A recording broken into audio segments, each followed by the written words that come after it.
Well, the 104th running of the Indianapolis 500 will distinctly be unlike any of the previous 103. And to put that into some perspective, we turn to one of the Indianapolis Motor Speedway's top executives who has event experience like few others. Bill Benner has more in this week's Inside Indiana Sports. Bill? Gary, thanks. After being postponed from May and then having attendance reduced from 100% to 50% to 25% to none, the staff at IMS has had to deal with variables never before encountered, but certainly they have leaned on the event experience of Senior Vice President Allison Melangton, who not only led the most successful Super Bowl effort in the game's history, but has been involved in national and international events throughout the course of her stellar career, and she joins us today. Allison, welcome and thanks for making time as we lead up to the 104th running of the Indy 500. Well, thank you for having me. I'm excited. We're just coasting right into the race. Well, and again, Allison, you've had extensive event experience, national, international, world championships, Olympic Games, and as we mentioned in the intro, the Super Bowl itself. But can you put this into any kind of event perspective with everything you've had to deal with? You know, it has been a fascinating 5 months, I guess, since the beginning of this. And I thought in my career, having worked 9 Olympic Games and so many other events, that I had encountered just about every hiccup you could encounter. But this one was a big one.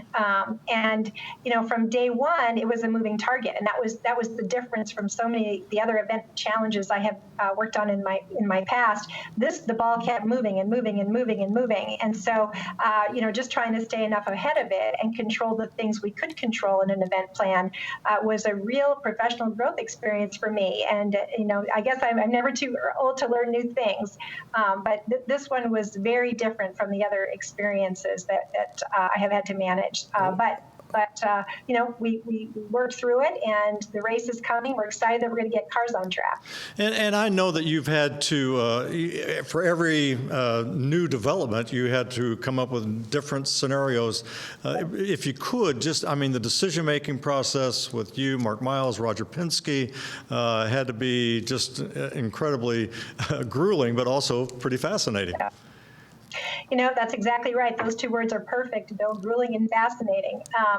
And, you know, when it all started happening sort of mid-March, we were in St. Pete at the IndyCar race. We ended up postponing that race. And it was one of those mysteries, like, okay, we know that this virus is spreading. We know we have to put protections in place and started scenario planning. But every time we came up, you know, okay, we're on plan number 10, something else in the health metrics would move. Okay, we're on plan 20, and then something else would move. I'll tell you, our city comes together like no other city I've ever lived, and this was another great case of it. You know, we got on the phone immediately with the Colts and the Pacers and the Indians. Everybody pulled together and said, you know, let's all use our expertise. Let's all put our brains together collectively so we can come up with the best plan. We knew we were going to try to be the first ones out of the gate locally with a big event, and I'll tell you, all our sports organizations and the other organizations, the Sports Corp, everybody was cheering us on, saying, we want to help you do it. So I love living here, but I love it even more, even in a crisis like that, when everybody comes together. And we've used a lot of great collective thinking. We worked with the people at the Kentucky Derby. There was no blueprint because nobody had ever tried to put on these major events in a pandemic that kept changing every week. Allison, we've got about less than a minute left. Briefly, if you could, Roger Penske, he's written via social media and via local media. He's written a very heartfelt letter to the Speedway fans, but his leadership throughout this has been, from my view, just simply extraordinary. Absolutely. You know what? He is a steady and thoughtful leader with so much wisdom. And so many times in our conference room when we were working through all these plans, he would drop in a pearl of wisdom, you know, even simply saying, let's try to simplify everything that we've got so we can control what we can control through simplification. Just little things like that were just great advice.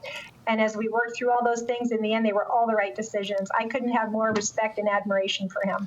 Well, Allison, thanks for being on the show. And we want to remind everybody that even after this weekend is over, there will be races in the first weekend of October at the Indianapolis Motor Speedway. And we know that you will do your best, whatever the conditions may be. Allison Melangton, thanks for being on the program, and we wish you the best and can't wait to watch that green flag.